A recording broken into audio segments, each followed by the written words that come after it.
وأحسن منك لم تر قط عيني وأجمل منك لم تلد النساء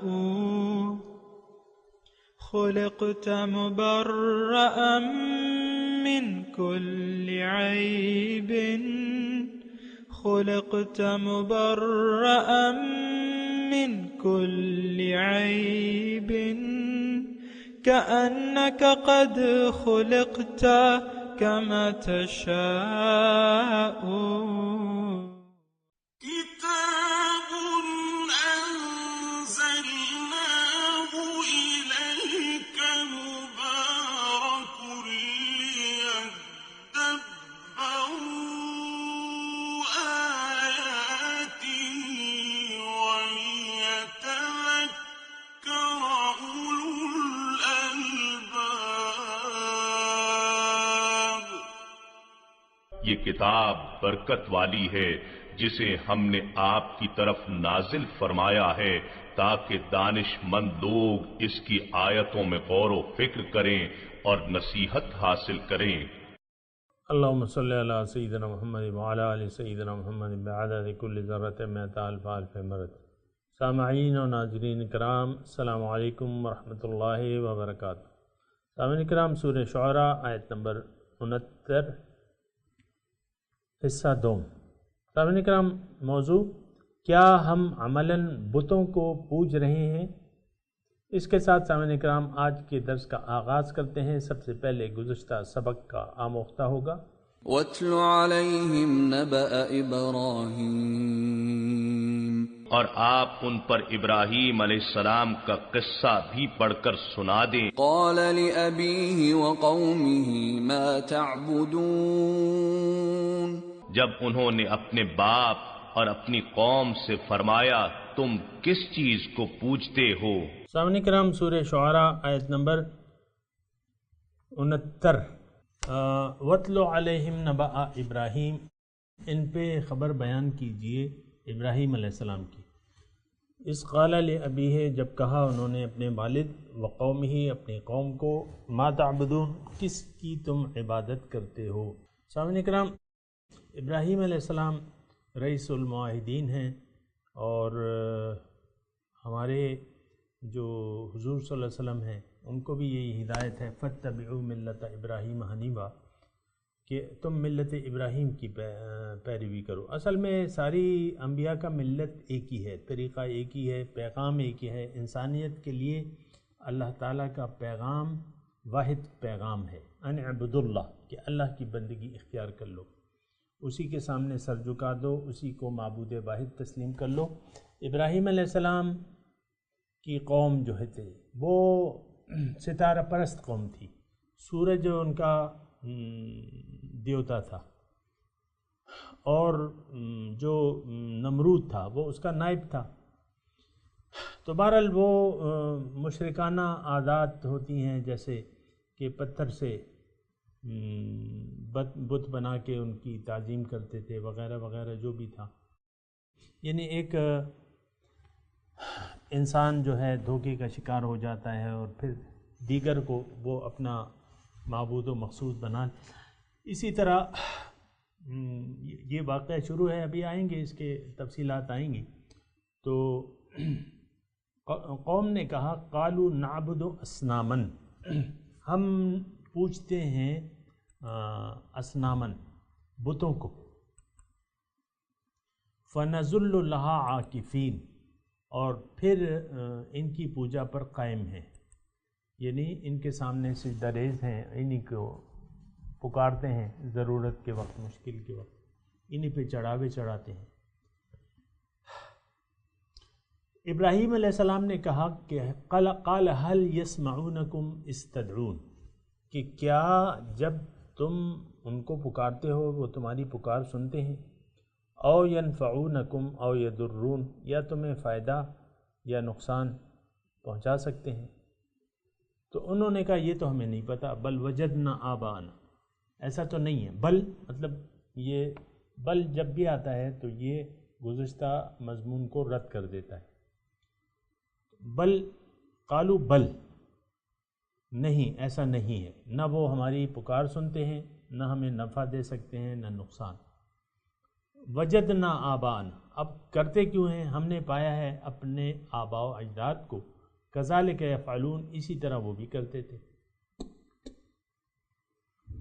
تو سامعین کرام، اہم مضمون ہے اور اس میں یہ ہے کہ بنا سوچے سمجھے آباء و اجداد کے طریقے پر چلنا یا اس کو اپنا لینا، یہ حماقت ہے، پرلے درجے کی حماقت ہے۔ اور پھر یہاں ایک دوسری بات ہے کہ حق معبود جو ہے وہ سنتا بھی ہے، حق معبود جو ہے وہ نفع بھی دے سکتا ہے اور آپ کو نقصان بھی دے سکتا ہے۔ حق معبود، جو باطل ہوتا ہے وہ تو نہ آپ کی بات سنے گا، یعنی حق اور باطل میں جو تمیز ہے وہ یہ ہے کہ ایک تو آپ اس سے انٹریکشن، تعلق یعنی سماعت کا قائم کر سکتے ہیں، وہ سننے والا ہونا چاہیے۔ یعنی تین صفات یہاں بیان کی گئی ہیں سامعین کرام۔ ابراہیم علیہ السلام قوم کو معبود کی تین صفات بیان کہ وہ معبود سننے والا ہو، وہ نفع دینے والا ہو، نقصان دینے والا ہو۔ اب ظاہر ہے سامعین کرام کہ ہم بعض وقت یعنی جہالت میں باطل معبودوں کو اسی طرح پکارتے ہیں، جیسا کہ ہم بعض لوگ حق معبودوں کو پکارتے ہیں، اسی طرح باطل معبودوں کو، لیکن ہمیں یہ یقین نہیں ہے کہ وہ سنتا ہے۔ بہرحال وہ تو حماقت ہے، اگر حماقت میں اگر آپ مٹی کا بت بنا کے اس سے کچھ مرادیں مانگتے ہیں تو یہ آپ کی حماقت ہے۔ اس میں تھوڑا سا مضمون گہرا ہے اور اس کو انشاءاللہ اللہ تعالیٰ کی توفیق سے میں ادا کرتا ہوں۔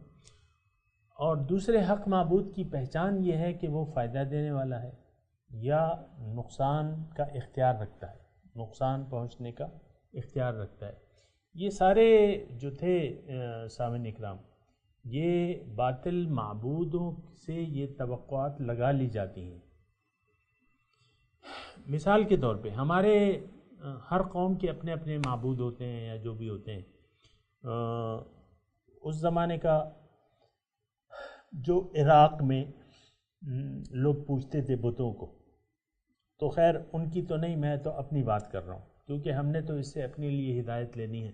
آج بھی بعض بتوں کو ہم پوچھتے ہیں، ان سے فائدے کی امید لگا رہتے ہیں، یا بعض لوگوں سے بعض چیزوں سے ہم نقصان سے ڈرتے ہیں، تو پھر اس کے سامنے سر جھکا دیتے ہیں۔ تو نفع، نقصان یا سماعت، تو بات یہ ہے کہ ہم جس قسم کی بت پرستی میں مبتلا ہیں غیر اللہ کی، ہمارا بڑا بت آج کل جو ہے سامعین کرام وہ ہے ہمارا دولت۔ حضور صلی اللہ علیہ وسلم نے فرمایا کہ ہر امت کے لیے ایک فتنہ ہے، میری امت کا فتنہ مال ہے۔ تو انہوں نے فرمایا کہ حل یسمعونکم او ینفعوکم او یضرون، کہ مال کے متعلق ہمارا یہ خیال ہے کہ یہ ہمیں فائدہ دے سکتا ہے، اللہ تعالیٰ پہ ہمارا اتنا بھروسہ نہیں ہے جتنا کہ مال پہ ہے۔ آپ دیکھ لیں، یہ تو میں ایک جملے میں نے کہہ دیا، لیکن اس کی حقیقت پر آپ خود غور کریں۔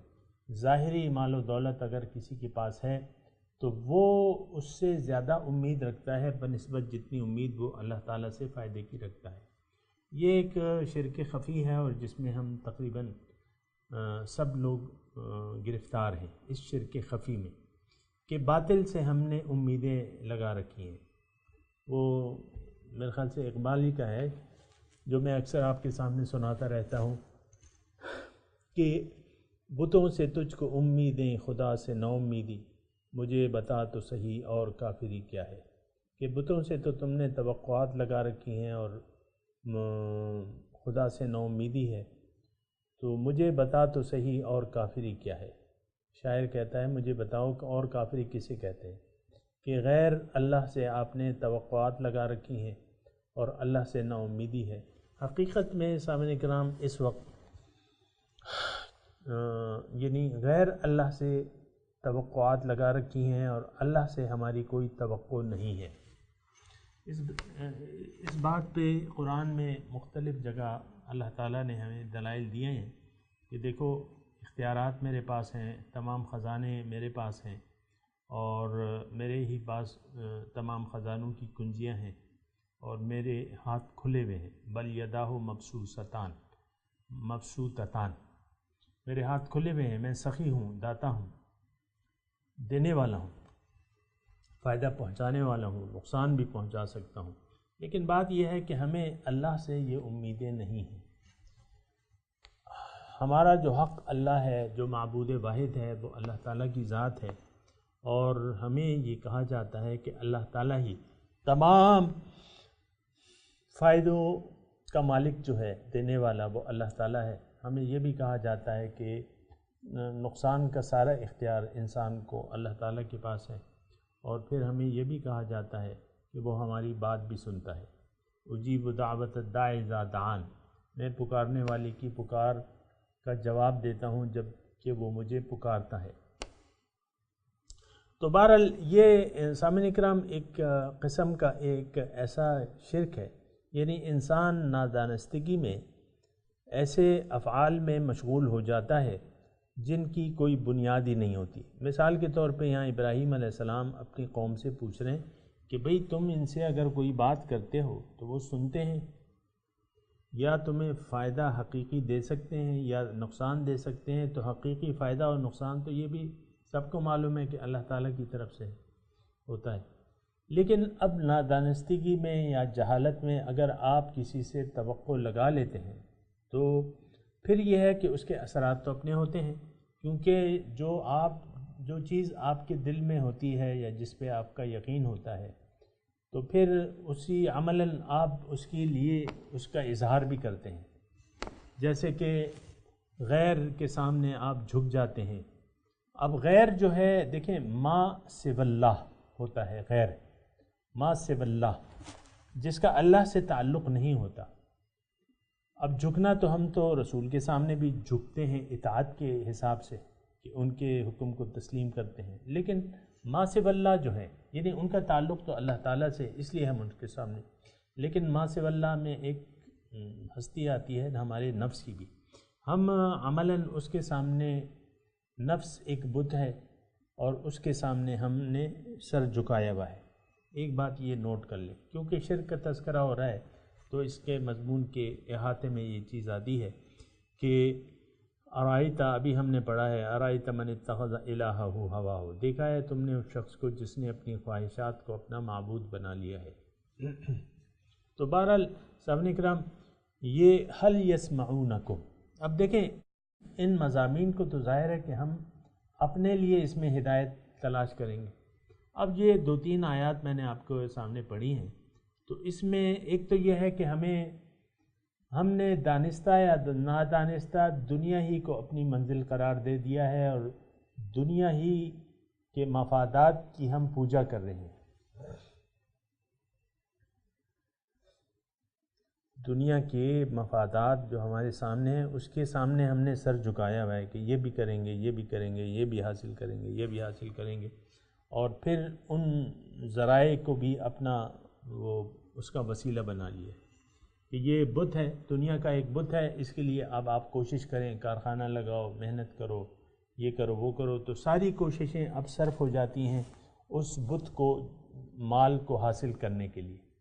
آپ دیکھیں نا کتنے لوگ یعنی بہت زیادہ جد و جہد کرتے ہیں، محنت کرتے ہیں، تو بعض لوگ کما پاتے ہیں یا نہیں کما پاتے، وہ تو اللہ تعالیٰ کی دین ہے اور تقسیم ہے، اس پہ وہ نہیں ہے، وہ بات نہیں ہے۔ لیکن قرآن کی زبان میں جو ہے وہ یہ ہے کہ جو آیت میں آپ کو اکثر پڑھ کے سناتا ہوں کہ قُلْ هَلْ نُنَبِّئُكُمْ بِالْأَخْسَرِينَ أَعْمَالًا، کیا تمہیں میں نہ بتاؤں سب سے زیادہ نقصان میں کون لوگ ہیں؟ الَّذِينَ ضَلَّ سَعْيُهُمْ فِي الْحَيَاةِ الدُّنْيَا، وہ لوگ ہیں جن کی ساری کوششیں گم ہو گئیں دنیا کی زندگی کے لیے، اور یہ محسوس یہ کرتے ہیں يَحْسَبُونَ أَنَّهُمْ يُحْسِنُونَ صُنْعًا، کہ گویا کہ وہ کوئی اچھا کام کر رہے ہیں۔ تو ساری کوششیں آپ دیکھیں ہماری ظاہر کے لیے ہیں۔ یہ اس بات کو چونکہ میرے جو سامعین ہیں اور یہ یعنی میں مخصوص طبقے کے لیے نہیں کر رہا یہ باتیں جو ہے، یہ عام مخاطبین، عام لوگ، عوام میرے مخاطب ہیں، تو عام لوگوں میں بھی اشرافیہ بھی آ جاتا ہے اور عام لوگ بھی آ جاتے ہیں، تو میں یہ ایک عام بات کر رہا ہوں سامعین کرام کہ ہم نے دانستگی میں یا نادانستگی میں اپنا رخ جو ہے، اپنی ساری کوششوں کا رخ جو ہے وہ دنیا کی طرف کر لیا ہے، اور اس کی مثال تو آپ کو مل جائے گی، ہمارا میڈیا سارا شاہد ہے۔ میڈیا کیا ہے؟ جو ہم چاہتے ہیں وہ پیش کرتا ہے، اب وہ سارا رخ اس کا ظاہر کی طرف ہے۔ آپ دیکھیں یہ کتنے بھی آپ کے جو چینل ہیں، تو اس میں کیا ہے؟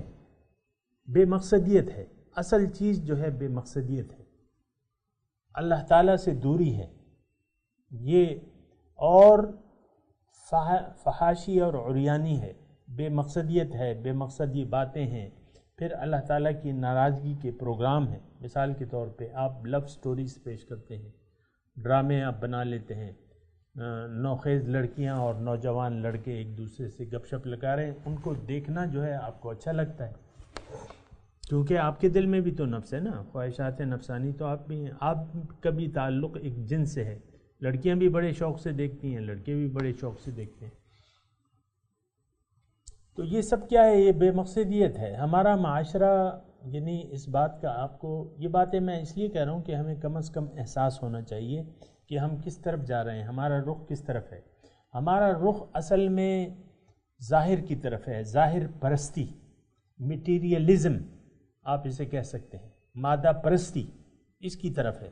ہمارے اشرافیہ جو ہیں، جو سیاستدان ہیں بڑے بڑے، خواہ وہ اپوزیشن میں ہیں یا اقتدار میں ہیں، سب ہمیں ظاہر پرستی کی طرف دھکیل رہے ہیں، تمام من حیث القول، اور ہم رہنا چاہتے ہیں ظاہر پرستی کے لیے، ہم جینا چاہتے ہیں، چاہے وہ چپڑاسی یا وزیر اعظم، اس میں کوئی فرق نہیں ہے، وہ ظاہر کے لیے ہم سب جینا چاہتے ہیں۔ یہ ایک بہت اندوہناک کہانی ہے کہ ہم نے اپنے مقصود حقیقی سے رخ پھیر لیا ہے، بھلا دیا ہے اس کو، اپنی یاد سے ہم نے بھلا دیا ہے۔ وَلَا تَكُونُوا كَالَّذِينَ نَسُوا اللَّهَ، تم نہ ہو جانا مانند ان لوگوں کے جنہوں نے اللہ کو بھلا دیا، نتیجتاً وہ اپنے آپ کو بھول گئے، فَأَنسَاهُمْ أَنفُسَهُمْ۔ یہ ہدایت ہے اللہ تعالیٰ کی ہمارے لیے، لا تکونوا کالذین نسوا اللہ، ایسے نہ ہو جانا ان لوگوں کی مانند جنہوں نے اللہ کو بھلا دیا بحیثیت معبود، مقصود، محبوب اور مطلوب، اس تمام حیثیتوں سے ہم نے بھلا دیا ہے، نہ ہم اپنے رب کی بندگی کر رہے ہیں، نہ وہ ہمارا مقصد حیات ہے، نہ وہ ہمارا محبوب ہے، نہ وہ ہمیں مطلوب ہے۔ یہ آپ جانتے ہیں نا میں جو کچھ کہہ رہا ہوں، اور یہ مانتے بھی ہیں نا؟ جی بالکل صحیح ہے۔ تو بہرحال میں یہ کہہ رہا ہوں کہ یہ جو ابراہیم علیہ السلام اپنی قوم سے مخاطب ہیں کہ ما تعبدون، کدھر جا رہے ہو بھیا؟ تعبدون مطلب کس طرف تمہارا رخ ہے؟ کہتے ہیں ظاہری ہے، یہ ہمارے سامنے جو ظاہر ہیں بت ہے، ہم کہیں گے بھئی یہ ظاہری ہیں، یہ ایم این اے شپ ہے، یہ سینیٹر شپ ہے، یہ دولت ہے، دولت کے انبار ہیں، سونے چاندی ہے، یہ ڈالرز اکاؤنٹ ہیں، اور یہ وہ فلانا ڈھماکا۔ تو کہتے ہیں کہ نہیں، ہم تو انہی کے سامنے بس جھکے ہوئے ہیں، فَنَظُلُّ لَهَا عَاكِفِينَ، ان کے سامنے ہم ظاہر کی طرف ہم نے حقیقت میں سر جھکایا ہوا ہے سامنے کی طرف۔ ہم ایک ظاہر پرست قوم ہیں، مادہ پرست قوم ہیں۔ یہ الفاظ بالکل واضح طور پہ میں اس لیے کہہ رہا ہوں کہ ہو سکتا ہے کسی کو احساس ہو جائے ان الفاظ میں جو مضمون ہے، تو اس کی طرف کوئی متوجہ ہو جائے، اس لیے میں کہہ رہا ہوں بغیر لگی لپٹی رکھے بغیر کہہ رہا ہوں کہ بعض لوگ جو ہے نا وہ ایسا نہیں کرتے، لیکن میں کر رہا ہوں ایسا۔ اللہ تعالیٰ نے مجھے توفیق دی ہے، تو میں آپ کے سامنے کہہ رہا ہوں کہ ہم ایک مادہ پرست قوم ہیں۔ اصل میں یہ میں کیوں کہہ رہا ہوں؟ اس لیے کہہ رہا ہوں کہ جب تک ہمیں اپنی بیماریوں کا احساس نہیں ہوگا تو پھر اس کے علاج کی بھی پرواہ نہیں ہوگی، بیماریوں کا پتہ چل جائے تو پھر علاج تو ممکن ہے. پیغمبر صلی اللہ علیہ وسلم نسخہ کیمیا لے کے آئے ہیں، وہ علاج ہے ہمارا. تو نعبد اصناما فنظل لها عاکفین، ہم بتوں کو پوجتے ہیں، ان کے سامنے ہم نے سر جھکایا ہوا ہے، اس پر قائم ہیں ہم. تو ابراہیم علیہ السلام پوچھتے ہیں هل يسمعونکم، کیا تمہاری بات سنتے ہیں جب تم ان کو بات کہتے ہو؟ اب مثال کے طور پہ 10 کلو سونے کی اینٹیں ہیں. 10 کلو مطلب یہ ہے کہ کروڑوں میں بات جائے گی شاید. 10 کلو سونے کی اینٹیں ہیں اور حقیقت میں تو ہم نے سجدہ ریز ہیں اس کے سامنے، لیکن آپ یہ تو دیکھیں یہ تو دھات ہے. اللہ کے سامنے کسی کی کوئی نہیں چلتی، یہ بات یاد رکھ لیں. کسی کی کوئی نہیں چلتی اللہ کے فیصلوں کے سامنے. اگر اللہ کا فیصلہ آ جائے آپ کے خلاف تو کوئی آپ کو اس نقصان سے بچا نہیں سکتا. اور ہوتا ہے دیکھیں ہم پہ عذاب، میں آپ کو کہتا رہتا ہوں نا کہ ہم عذاب الہی میں اس وقت بالفعل گرفتار ہیں. دل جو ہیں اندھے ہو چکے ہیں. فَإِنَّهَا لَا تَعْمَى الْأَبْصَارُ وَلَكِنْ تَعْمَى الْقُلُوبُ الَّتِي فِي الصُّدُورِ. آنکھیں اندھی نہیں ہوتی، دل اندھے ہو جاتے ہیں. دل اندھے ہو چکے ہیں. یہ میں بالکل واضح طور پہ اس لیے کہہ رہا ہوں کہ ہو سکتا ہے کہ کوئی اس پہ غور کر لے. دل اندھے ہو چکے ہیں، اجتماعی سطح پہ بھی اور انفرادی سطح پہ بھی. کوئی مقصود ہی نہیں ہے، نہ انفرادی ہے نہ اجتماعی. تو دل اندھے ہو چکے ہیں. اللہ فرما رہے ہیں کہ آنکھیں نہیں، دل اندھے ہو چکے ہیں. تو ہمارے دل اندھے ہیں، ورنہ ہماری تو دیکھیں ہماری ایسی حالت تو نہ ہوتی. پھر اگر دل اندھے نہ ہوتے تو پھر یہ کیفیت نہ ہوتی جو اس وقت اب ہے. دیکھیں اصل میں جو عذاب ہے وہ یہ ہے کہ آپ کا دل اندھا ہو جائے، آپ کو حق و باطل میں تمیز ہی نہ ہو سکے. اب بہترین طریقہ جو ہے خیر الہدی ہدی محمد صلی اللہ علیہ وسلم، سب سے بہترین طریقہ تو ہمارے آقا کا ہے. اب کتنے لوگ اس کو بہترین سمجھتے ہیں؟ اکثریت ان کو بہترین نہیں سمجھتے، اسی لیے تو اپنی مرضی سے زندگی گزار رہی ہے. خیر الہدی ہدی محمد وَإِنَّكَ لَعَلَىٰ خُلُقٍ عَظِيمٍ وَلَكُمْ فِي رَسُولِ اللَّهِ أُسْوَةٌ حَسَنَةٌ. بلند اخلاق ہیں، بلند اسوہ حسنہ ہے اور اتباع کے قابل ہے، لیکن ہم نہیں سمجھتے. اتباع کے قابل ہم نہیں سمجھتے، بہترین ہم نہیں سمجھتے. ہم کہتے ہیں کہ ہم جو کر رہے ہیں وہ بہترین ہے. دیکھیں ہم میں سے ہر شخص تقریباً اپنی مرضی حضور کے قرآن کو نظر انداز کر کے، حضور کے اسوہ حسنہ کو نظر انداز کر کے زندگی گزار رہے ہیں. وہ آپ دیکھ لیں آپ کی جو کریم ہے جو قومی اسمبلی میں بیٹھی بھی، آپ دیکھ لیں آپ کن لوگوں کو منتخب کرتے ہیں، کس کو ووٹ دیتے ہیں، کس کے پیچھے ناچتے ہیں. میں ایک بیٹھا ہوا تھا ایک دکان میں، تو وہ اس میں وہ کوئی 2 سیاسی کارکن تھے اور وہ ایک ہی جماعت سے تعلق رکھتے تھے. تو اس نے ایک جملہ کہا، ایک کارکن نے اس میں سے، اب وہ مجھے وقت ہو گیا ہے، میں نے آپ کو گزشتہ اس میں بتایا بھی تھا کہ ہاں اس طریقے سے اس نے کہا کہ بھئی یہ میرا لیڈر جو ہے یہ تو بہت صحیح ہے، بہت ایماندار ہے، یہ اگر ایک کسی کافر کو بھی ووٹ دے دے تو میں اس کو یعنی ٹکٹ دے دے، اسمبلی کا ٹکٹ اگر کافر کو بھی دے دے تو میں اس کو ووٹ دوں گا. یعنی اتنا اعتقاد تھا اس کا. اب الفاظ کیا ہیں؟ کافر کو اپنا رہنما منتخب کر لوں گا. یہ دیکھیں نا، مطلب میں آپ کو ویسے ہی بتا رہا ہوں، میں آنکھوں تے کا حال بتا رہا ہوں آپ کو، یہ میں نے سنا ہے. تو بہرحال یہ ایک کیفیت ہے سامعین کرام کہ آپ لیڈر اس کو کہتے ہیں جو اللہ تعالیٰ سے دور ہو، اس کو آپ اپنا لیڈر مانتے ہیں۔ ہمارے لیڈر تو حضور صلی اللہ علیہ وسلم ہیں، پھر سچے لوگ ہیں آج جو موجود ہیں، جن کو آپ ڈھونڈتے نہیں ہیں، جن کو آپ نے نظر انداز کر دیا، سچے لوگ ہیں۔ سچے لوگوں کی پیروی کرنی چاہیے۔ واتبع سبیل من اناب الی، تم اس شخص کی پیروی کرو، اس شخص کے راستے پر چلو جو میری طرف رجوع کر چکا ہے۔ الی مرجعکم، بہرحال یہ نعبد اصناما فنظل لها عاکفین، ہم بتوں کو پوج رہے ہیں۔ اگر یہ جملہ آج یعنی آج بھی یہی جملہ ہے، بھئی کس کو مقصود بنایا ہے؟ ہم نے تو دنیا کو اپنا بت بنایا ہوا ہے، اسی دنیا کے بت کی پوجا کر رہے ہیں، اسی کے سامنے جھکے ہوئے۔ فَنَظُلُّ لَهَا عَاكِفِينَ، دنیا کے بت کے سامنے ہم نے سر جھکایا ہوا ہے۔ آپ دیکھ لیں، یہ کرپشن تو ہر دفتر کی کہانی ہے۔ میں آپ کو کہتا ہوں کرپشن، میں مثال کے طور پہ دیتا کہ میں یعنی بڑی مثال دوں تاکہ آپ سمجھ جائیں۔ کرپشن ہر دفتر میں ہے، ہر ادارے میں ہے۔ اب ہر میں سے تو آپ مجھے بتائیں کہ کون سا رہ گیا ہے۔ نام میں نہیں لیتا کیونکہ توہین عدالت ہو جائے گی۔ ہر ادارے میں کرپشن ہے، ہر افسر کرپٹ ہے۔ وہ کیا ہے کہ بس ہم نے تو دنیا کو بت بنایا ہے، اب وہ تو مال سمیٹو، جہاں بھی تمہارا بس چلتا ہے مال سمیٹو۔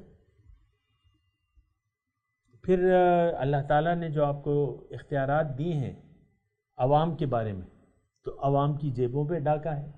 ہر چیز کے ریٹ مقرر ہیں، ہر فائل کے ریٹ ہے، کوئی چھوٹا ریٹ ہے، کوئی بڑا، کام کے حساب سے پھر ریٹ ہے۔ مجھے خود سابقہ پڑتا رہتا ہے رشوت ستانی جو ہے۔ تو یہ کیا ہے؟ نعبد اصناما فنظل لها عاکفین، ہم تو بتوں کو پوجتے ہیں، ظاہر کو پوجتے ہیں، دنیا کو پوجتے ہیں اور دنیا ہی کے سامنے سجدہ ریز ہے۔ تو یہ ایک صورتحال ہے سامنے کرام۔ تو پیغمبر کہتا ہے کہ بھئی یہ تو تمہاری بات تک نہیں سن سکتے، نہ تمہیں حقیقی کوئی فائدہ دے سکتے ہیں یا نقصان دے سکتے ہیں۔ تو انہوں نے کیا کہا؟ بل وجدنا آباءنا، یہاں مضمون رہ گیا تھوڑا سا سامعین کرام کہ هل يسمعونکم اذ تدعون، یہ وہ تمہاری بات سنتے ہیں۔ اب یہ ہے کہ جو حق معبود ہے اللہ تعالیٰ، ظاہر ہے کہ وہ اننی معکم اسمع وارى وهو معکم اینما کنتم وهو السمیع البصیر، اللہ تعالیٰ کی یہ صفات ہے، سنتا ہے، اللہ تعالیٰ سنتا ہے، ہمارے ساتھ ہی ہے نا اس کا۔ تو اسمع وارى، ہم دیکھتے ہیں اور سنتے ہیں۔ تو یہ اللہ تعالیٰ ہم جس کے بندے ہیں، جو ہمارا حقیقی معبود ہے، وہ تو ہماری ہر بات کو سنتا ہے۔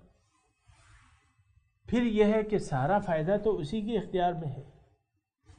یہ الگ بات ہے کہ ہمارا اس پہ بھروسہ نہیں ہے، یہ ایک الگ بات ہے، یہ ایک الگ مسئلہ ہے کہ ہمارا یقین نہیں ہے۔ اور یہ درون، یا ہمیں نقصان وہی دیتا ہے، یہ بھی ہمارا یقین۔ یہ تو یہ ہوا، یہ تو آگ لگ گئی، یہ تو فلانا ہو گیا، یہ تو ڈاکہ پڑ گیا، یہ تو چوری ہو گئی، نقصان تو اللہ تعالیٰ کی طرف سے۔ تو بہرحال یہ سارے اس میں مضامین ہیں سامعین اکرام۔ وہ میں تلاوت کرتا ہوں، میرے ساتھ دہرائیے۔ اعوذ باللہ من الشیطان الرجیم، بسم اللہ الرحمن الرحیم۔ وَاتْلُ عَلَيْهِمْ، ترجمہ سنا دیجیے، تلاوت کیجیے ان پر۔ نبأ ابراہیم، ابراہیم علیہ السلام کی خبر، واقعہ۔ اذ قال لأبیہ وقومہ ما تعبدون، جب انہوں نے کہا اپنے والد اور اپنی قوم کو، کس کو پوج رہے ہو؟ قالوا نعبد اصناما فنظل لها عاکفین، انہوں نے کہا کہ ہم تو بتوں کو پوج رہے ہیں اور انہیں کے سامنے جھکے ہوئے ہیں، اس پہ قائم ہیں۔ قال هل يسمعونكم اذ تدعون، ابراہیم علیہ السلام نے کہا کہ کیا تمہاری بات وہ سنتے ہیں؟ اذ تدعون، جب تم انہیں پکارتے ہو، او ینفعونکم، یا تمہیں کوئی فائدہ دیتے ہیں، او یضرون، یا کوئی نقصان دیتے ہیں۔ اس کے ساتھ سامعین کرام آج کے سبق کی تلاوت اور ترجمہ۔ وَاتْلُ عَلَيْهِمْ نَبَأَ إِبْرَاهِيمَ And relate to them the story of Abraham, إِذْ قَالَ لِأَبِيهِ وَقَوْمِهِ مَا تَعْبُدُونَ when he said to his father and his people, what do you worship? قَالُوا نَعْبُدُ أَصْنَامًا فَنَظَلُّ لَهَا عَاكِفِينَ They said, we worship idols, and we remain devoted to them. قَالَ هَلْ يَسْمَعُونَكُمْ إِذْ تَدْعُونَ He said, do they hear you when you pray? أَوْ يَنفَعُونَكُمْ أَوْ يَضُرُّونَ Or do they benefit you or harm you? سامعین کرام، اس کے ساتھ ہی آج کے درس کا وقت اختتام کو پہنچا۔ اگلے درس میں انشاءاللہ ملاقات ہوگی۔ وآخر دعوانا ان الحمدللہ رب العالمین، والسلام علیکم ورحمۃ اللہ وبرکاتہ۔